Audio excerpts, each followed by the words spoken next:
Good Wednesday afternoon. Latest update coming in on Hurricane Lane that continues to be a major threat to the state of Hawaii out in the Pacific. Has been downgraded to a Category 4 after maintaining a Category 5 status late last night in through this morning's hours. It's only dropped the actual wind speeds 5 miles per hour, so not a huge reduction in strength by any means. Overall, the Pacific has few tropical waves out there, but nothing really, looking to develop into the next system. In fact, all the attention is on what Lane is doing, and this is just a beast of a storm. Looks really well represented on satellite imagery. You can see the intense convection, cold top clouds completely surrounding that eye, which is tightly wound, and this thing means business as it's starting to make its turn off to the north and northwest, eventually heading towards the big island of Hawaii.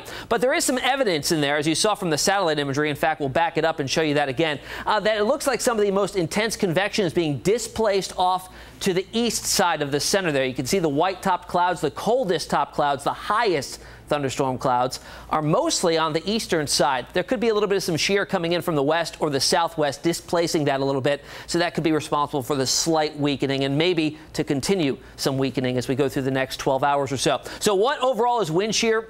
Well, hurricanes need to develop vertically. They need thunderstorm activity to develop from the base all the way up to the higher levels. And if there's wind blowing across the top, it displaces the thunderstorm activity to either side of that center, eventually weakening the system overall, and it disrupts the overall machine processes that are going on here with the intake at the bottom and the outflow at the top of the storms there. So watching that closely. So it has been downgraded, winds up to 155, so that is high-end Category 4. You need winds in excess of 157, which overnight they were up to 160 miles per hour sustained. So we look at the overall atmosphere that it's sitting in right now. We'll switch up the satellite imagery and show you water vapor, and it's in a very moist atmosphere. It's got the warm sea surface temperatures, minimal wind shear at the present moment, as you saw there, as it was represented earlier on that image. But off to the west here, we do have some southwesterly shear that'll kick up, and that should progressively weaken Lane as it moves farther off to the north over the next 24 to 36 hours, although that's still time that it's going to be sitting over very warm waters and could maintain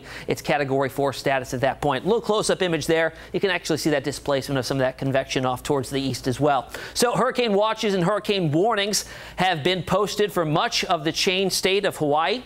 And this is for imminent threat of 74-mile-per-hour winds or greater in the hurricane-warned areas. Hurricane watches for a little bit later on, 48 hours in advance here for areas north, including Honolulu, later on this week. So time to refresh yourself on what a watch and a warning means. Again, a watch about 48 hours in advance, and we get warnings typically when the threat is imminent, occurring, or highly likely, like we are seeing in the event of Lane, heading towards the big island of Hawaii. So some of the latest updates here from the latest update from the Hurricane Center, or the Central Pacific Hurricane Center out in Honolulu, saying that hurricane force winds are extending out from the center about 32 miles, but tropical storm force winds, which are in excess of 39 miles per hour or greater, 110 miles out from the center. So pretty interesting to see how that wind field may expand as it gains latitude and moves closer towards the big island. The overall eye, very tightly wound, anywhere from 10 to 15 miles wide, so very tiny, and the wind field around it is extremely intense. Recent RECON aircraft flying into the storm, Hurricane Hunter aircraft,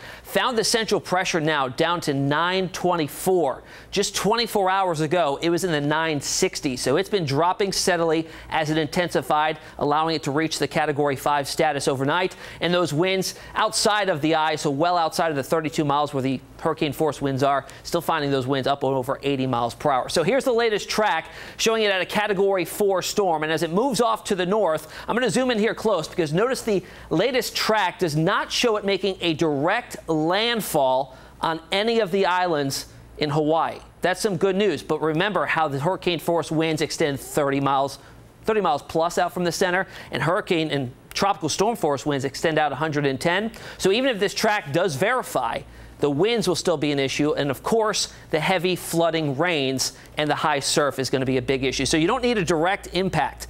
Hawaii's placement out there in the middle of the Pacific, you'd think, they've probably done this before. This is in the middle of the Pacific Ocean where there's hurricanes all the time. Probably gotten hit a few times. No, it's not part of the psyche when you live in Hawaii to combat hurricanes. In fact, the last time a direct hit on one of the islands occurred was back in 1992, and that was Category 4 Iniki. And before that, it was in the 1960s with Hurricane Dot that was a Category 1. Both landfalls were in Kauai. So it's been a long time. They're not used to it there. So 14-day hurricane kits are being advised for all residents in Hawaii. So what's steering lane as we go through the next couple of days? We talked about this a little bit yesterday, how we have dual areas of high pressure, the stronger of the two being on the eastern flank, and that's been responsible for steering lane pretty much due west when it was just south of it. Now it's off to the south and southwest, and it's starting to get pulled northwards because the double-barreled high off to the west there isn't that very strong. It's breaking on down, so that's allowing a little bit of a